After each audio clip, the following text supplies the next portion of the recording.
Uptown Swing level 1. Hello, Naomi. Peter. We did 6 count. You guys did great. We started with a simple version of the footwork. 5, 6, I'm a leader. 7, and rock, step, slow, slow, rock, step, slow, slow. Then we partnered it. Okay.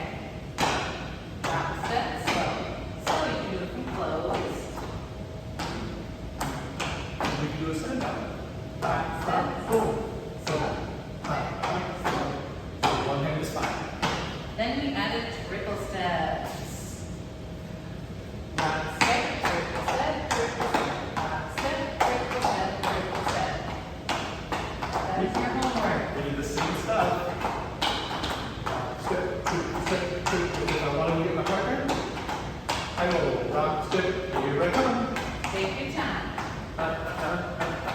And we did what we like to call bread and butter, the tuck turn into the change places. Just like this. Rock, Open, step, close, step, turn. step, rock, step, triple step, triple step. Just don't go too far away. Remember, we don't like to go too fast and too far.